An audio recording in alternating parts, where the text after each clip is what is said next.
ان اللہ وملائکتہ یصلون علی النبی یا ایہا الذین آمنوا صلوا علیہ وسلموا تسلیما اللہم صل علی سیدنا محمد معدن الجود والکرم وآلہ واصحابہ الکرام وابنہ الکریم وبارک وسلم صلاة دائمة سرمدا ابدا۔ سیرت مصطفیٰ صلی اللہ تعالی علیہ وسلم کے اس سلسلے میں آج ہم کو عرض کرنا ہے نبی پاک صلی اللہ تعالی علیہ وسلم کی عمر مبارکہ کی 25 سال سے لے کر کے 40 سال تک کی جو زندگی تھی وہ خانگی معاملات میں گزری، یعنی ام المومنین خدیجۃ الکبریٰ رضی اللہ تعالی عنہا سے نکاح کے بعد نبی پاک صلی اللہ تعالی علیہ وسلم نے وہ بھرپور زندگی اور ایک مثالی زندگی پوری دنیا کے لیے عطا فرمائی۔ 40 سال کی عمر پاک جب ہوئی آپ کی تو آپ تنہائی پسند کرنے لگ گئے، بھیڑ بھاڑ سے اپنے آپ کو دور کر لیا اور گوشے تنہائی میں جا کر کے زیادہ سے زیادہ عبادت کرنے کی خواہش ہونے لگی، اور اس غرض سے نبی پاک صلی اللہ علیہ وسلم مکہ سے تقریباً 4.5 کلومیٹر دور اس وقت خانہ کعبہ سے غار ہیرا میں جا کر کے عبادت کرتے تھے۔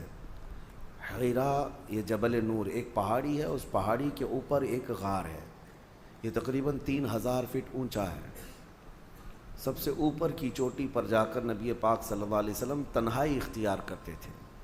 یہ گوشہ نشینی تھی اور اس وقت تک ابھی کوئی وحی نہیں آئی تھی، نہ ہی کوئی آیت اتری تھی قرآن کی، لیکن اس سے پہلے ہی نبی پاک صلی اللہ علیہ وسلم 2 دن 3 دن تک اس غار میں تشریف لے جاتے تھے۔ اس وقت حضرت خدیجۃ الکبریٰ رضی اللہ تعالیٰ عنہا مکمل صحت رہیں، یہاں تک کہ آپ کے کھانے کا انتظام وہ خود کرتیں، گھر سے کھانا لے کر کے وہ خود جاتیں اور پہاڑ پر کھانا دے کر کے پھر واپس آتیں۔ آج ایک بار چڑھ جائے کوئی اس پہاڑ پر تو 8 دن تک پٹھے درد کرتے ہیں، اور حضرت خدیجۃ الکبریٰ رضی اللہ تعالیٰ عنہ دن میں 2 مرتبہ حضور پاک صلی اللہ علیہ وسلم کے پاس، کبھی 3 مرتبہ جاتی تھیں اور آتی تھیں خدمت مصطفیٰ میں۔ پھر یہ دن گزرتے رہے تو وہی ایک دن جب آپ کی عمر مبارک کا 40واں سال تھا، جبرائیل امین علیہ السلام آئے غار میں، اور وحی کے اترنے کے معاملات وہاں سے شروع ہوئے۔ جیسے کہ میں نے تفسیر کے پہلے دن بھی عرض کیا تھا کہ قرآن کی سب سے پہلی آیت کیسے نازل ہوئی۔ جبرائیل امین علیہ السلام آئے غار میں اور حضور اکرم صلی اللہ علیہ وسلم سے کہا اقرا، پڑھو۔ حضور نے فرمایا میں نہیں پڑھنے والا۔ پھر جبرائیل امین نے سینے سے سینہ لگا کر بہت تیزی سے بھیج دیا اور اس کے بعد پھر چھوڑ دیا، پھر کہا۔ 3 مرتبہ جبرائیل امین نے اس طرح سے کیا، سینے سے سینہ لگا کر کے معانقہ کرتے تھے، اور 4تھی مرتبہ میں جبرائیل امین نے کہا اقرأ بسم ربک الذی خلق، پڑھو اس رب کے نام سے جس نے پیدا کیا ہے۔ نبی پاک صلی اللہ تعالیٰ علیہ وسلم نے پھر پڑھنا شروع فرمایا، یہاں تک کہ 5 آیتیں نازل ہوئی۔ یہ آیتیں لے کر کے نبی پاک صلی اللہ علیہ وسلم اترے، اور سب سے پہلے جو خبر دی گئی وحی کے اترنے کی وہ ام المومنین خدیجۃ الکبریٰ، حضرت خدیجۃ الکبریٰ حضور صلی اللہ علیہ وسلم کو لے کر کے ورقہ بن نوفل، اس زمانے میں عیسائیوں کے ایک بہت بڑے عالم کا نام ہے ورقہ بن نوفل، یہ ایک عبادت گزار شخص تھے۔ ان کے پاس حضرت خدیجہ لے کر کے گئیں، وہ ان کے خاندانی بزرگ بھی تھے، کہ معاملات پوچھنے کے لیے کہ یہ کیا معاملات ہیں۔ ورقہ بن نوفل کے پاس جانے کے بعد انہوں نے پوچھا نبی پاک صلی اللہ علیہ وسلم سے کہ کیا معاملہ ہوا آپ کے ساتھ۔ حضور نے پورا واقعہ بتایا، غار ہیرا میں کیا کیا پیش آیا۔ تو ورقہ بن نوفل نے کہا محمد صلی اللہ علیہ وسلم مبارک ہو، آپ کے پاس جو فرشتہ آیا وہ عام فرشتہ نہیں، بلکہ وہ پچھلے نبیوں کے پاس اللہ کا پیغام لے کر آتا تھا، اور اگر وہ فرشتہ آپ کے سامنے آیا ہے تو اللہ نے آپ کو نبوت کے لیے چنا ہے، آپ اس کے رسول ہیں، آپ اس کے نبی ہیں۔ اور ورقہ بن نوفل ایمان لائے ہوئے لوگوں میں سے نہیں ہیں، لیکن خواہش یہ کی کاش میں اس زمانے میں جب آپ کی اعلان نبوت ہوگا اور میں تندرست ہوتا تو میں مکمل آپ کی خدمت میں حاضر رہتا، اس لیے کہ عنقریب وہ دن آئیں گے جب آپ کو آپ کے خاندان والے اور آپ کے شہر والے اتنا سخت ظلم کریں گے کہ آپ کو اپنا وطن چھوڑنا ہو. یہ پہلے ہی کہہ دیا گیا تھا.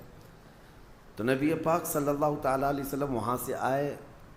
اب وحی کے اترنے کے سلسلے کو تھوڑے دنوں تک کے لیے اللہ نے موقوف رکھا. وحی نہیں آئی دوسری، لیکن رسول پاک صلی اللہ علیہ وسلم کو مکمل اس بات کی تمنا رہتی.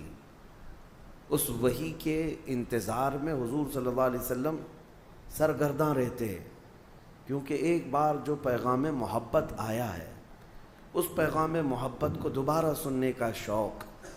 پھر ایک بار مکہ کے بازار سے گزر رہے تھے، کسی نے پکارا محمد محمد، نبی پاک صلی اللہ علیہ وسلم کا نام. حضور نے پلٹ کر کے اس آواز کی طرف دیکھا تو آسمان اور زمین کے بیچ میں وہی فرشتہ یعنی جبرائیل امین، وہ اتنی بڑی شکل میں کرسی پر براجمان ہے.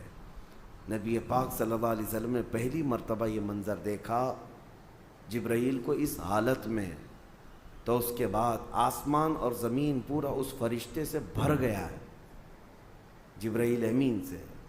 پھر نبی پاک صلی اللہ تعالیٰ علیہ وسلم گھر تشریف لائے اور پھر اس وقت کہنے لگے زمیلونی زمیلونی، مجھے چادر اوڑھاؤ، سخت ٹھنڈی لگ رہی ہے. جسم کے اندر وحی کے اترنے کے جو آثار تھے وہ پوری باڈی شیک ہوتی تھی.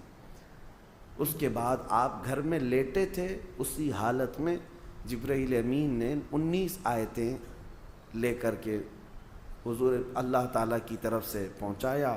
یا ایھا المدثر قم فانذر وربک فکبر. یہ آیتیں تھیں. اللہ تعالیٰ نے اپنے نبی کو مدثر کہہ کر پکارا، اے مدثر اٹھو، قم فانذر، لوگوں کو اللہ کا خوف دلاؤ، وربک فکبر، اور تمہارے رب کی تکبیر بلند کرو، اللہ اکبر کہو. پھر یہاں سے احکام شروع ہوئے. اب نبی پاک صلی اللہ تعالیٰ علیہ وسلم کو باضابطہ حکم ہوا کہ آپ اپنی قوم کے سامنے اعلان فرمائیں.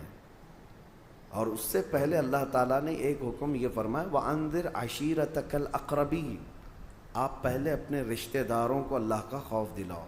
سب سے پہلے جو شروعات ہوئی وہ یہاں سے. حضور اکرم صلی اللہ تعالیٰ علیہ وسلم نے سب سے پہلے اپنے گھر والوں میں اپنے سارے چچاؤں کو، اپنی پھوپھیوں کو، اپنے رشتہ داروں کو جمع کیا اور جمع کر کے ان کے سامنے دعوت اسلام پیش کی. سب سے پہلا مرحلہ یہی تھا دعوت کا، اپنے گھر سے شروع کیا اور ان کے سامنے اس دعوت کو رکھا. ان میں اکثر لوگوں نے انکار کر دیا، اکثر لوگوں نے انکار کر دیا. وہ اپنے پرانے ڈھنگ پر ہی قائم رہے، کسی نے التفات نہیں کیا، توجہ نہیں کی. پھر یہاں تک کہ نبی پاک صلی اللہ علیہ وسلم کی جو امیج تھی پورے مکہ میں وہ ایسی تھی کہ حضور کی بات پر لوگ آنکھ بند کر یقین کرتے تھے، بڑی بڑی امانتیں رکھتے تھے. تو ایک دن حضور صلی اللہ علیہ وسلم نے جبل ابو قبیس، وہاں پر مکہ میں ایک پہاڑی ہے یا اس کے قریب ایک پہاڑی، اس پہاڑی کے پاس سارے مکہ والوں کو بلایا کہ سب کے سب آ جاؤ. اور حضور کی آواز پر پورا مکہ جمع ہو گیا.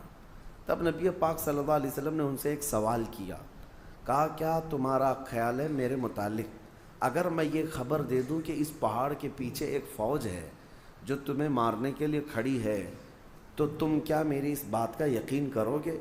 مکہ والوں نے ایک آواز میں کہا تھا، ہم نے تمہارے بچپن سے لے کر اب تک کبھی جھوٹ سنا ہی نہیں، اگر آپ اس بات کی خبر دیتے ہیں تو ہم یقین ہی نہیں بلکہ اس سے لڑنے کی تیاری بھی کریں گے.